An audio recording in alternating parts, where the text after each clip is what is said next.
Assalamualaikum warahmatullahi wabarakatuh. Jadi di sini kita bakal bikin video vlog.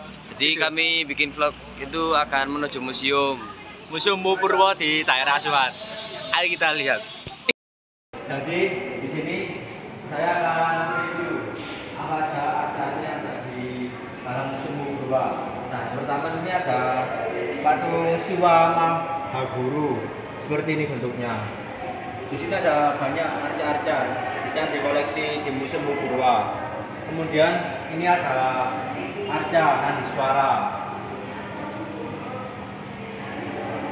Kemudian ini ada arca dewa. Dan selanjutnya ini ada arca Dewa Siwa. Nah, arca Dewa Siwa ini digambarkan dalam posisi duduk wirasana, yaitu sikap duduk bersila dengan kanan membawa kebut lalat atau cemara, tangan kiri membawa tasbih aksamala. Dua tangan yang di depan berada di depan dada, diduga bersikap linggar mudra. Telapak tangan satu di atas, yang lain bertumpang, telapak tangan kanan di atas, tangan kiri dengan mengepal dan mengacungkan ibu jari. Di sini ada arca yang berada di dalam lemari. Arca-arca yang ada di sini lumayan besar bentuknya. Ini ada arca yang bernama batu gores. Nah, di arca ini terdapat goresan-goresan. Makanya arca tersebut dinamakan batu gores.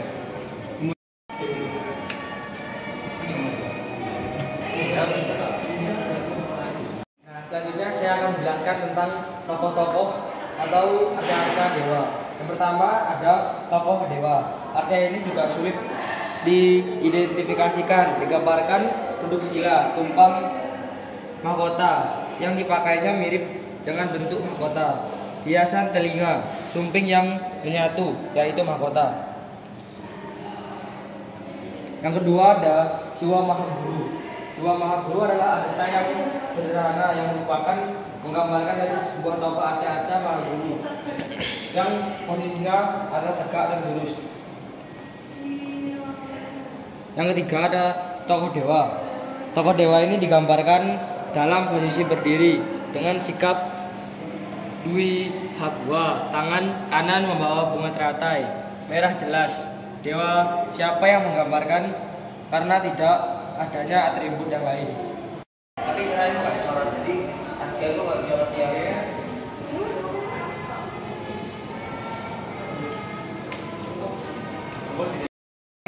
Selanjutnya yang pertama ada jenis-jenis batu. Jenis-jenis batu ada 4. Yang pertama ada batu bejana. Batu bejana ini mirip bentuknya dengan keranda batu. Namun demikian fungsinya belum tentu keranda atau pula peti jenazah. Yang kedua ada batu Ganesha. Batu Ganesha tersebut ditemukan di area lingkungan situs Gong Wau. Ditemukan dalam kondisi rusak tanpa kepala hingga belalai. Yang ketiga ada batu dalkon atau batu loso. Batu dalkon karena permukaan yang berlubang sehingga disebut batu dalkon.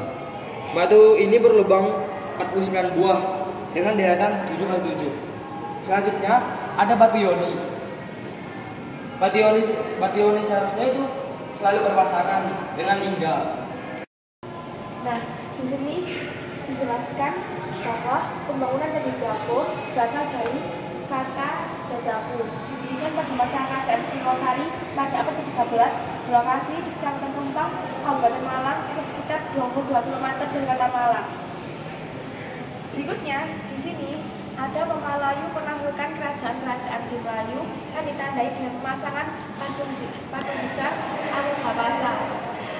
Pemalayu juga merupakan ekspansi dan perluasan kekuasaan Singosari ke Nusantara atau dikenal dengan sebutan Citra Mandalan Nusantara. Nah, berikutnya, pada saat Singosari melakukan perluasan kekuasaan di berbagai tempat dengan armada perang dan kekuatan besar, namun tanpa disadari Singosari menjadi kekuasaannya kabur kala itu karena ditinggal oleh armada yang perang paling kuat di daerah-daerah seberang. Keraguan ini menjadi dimanfaatkan oleh Belanda untuk melakukan penyerangan. Penyerangan berhasil menewaskan Kertanegara sekaligus menandai berakhirnya kerajaan Singosari.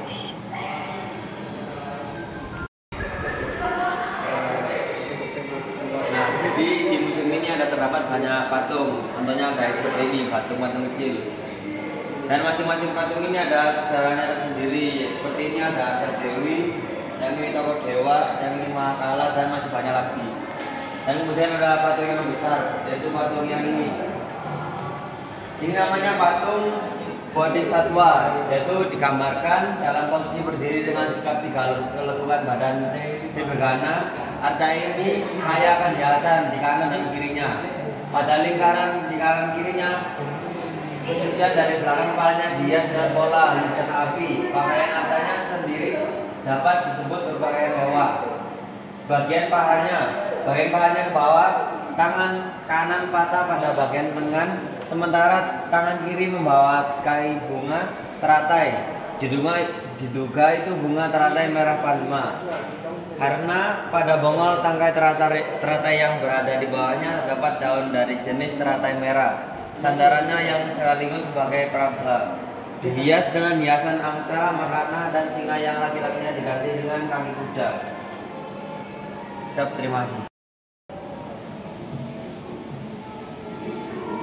Nah, di sini lini masa sejarah Nusantara dari abad pertama hingga abad ke-700 Masehi dijelaskan dari awal Hindu dan Buddha masuk ke Indonesia hingga agama Islam masuk ke Indonesia.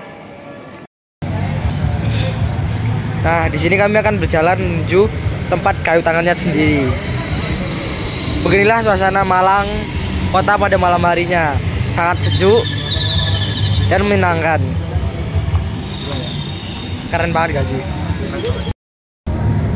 Jadi malam ini kita sedang berada di kayu tangan. Jadi di sini saya dan teman-teman saya melihat karya-karya seni yang begitu indah. Salah satunya di sini ada karya seni kucing, rumah, harimau, dan lain-lain. Setelah kami melihat-lihat berbagai arca dan keterangan sejarah di Museum Pupurwo, kami berjalan-jalan di sekitar Jalan Kayu Tangan. Kami melihat ada berbagai jenis karya seni yang ada di pinggir jalan. Salah satu contohnya adalah karya seni lukisan. Jadi kita kan sudah tahu apa arca yang dikoleksi di Museum Purba ini. Ada banyak arca yang dikoleksi di sini. Jadi apa yang jualan juga. Jadi sekian vlog singkat dari kelompok kami. Mohon maaf bila ada kesalahan. Kurang lebihnya mohon maaf. Assalamualaikum warahmatullahi wabarakatuh.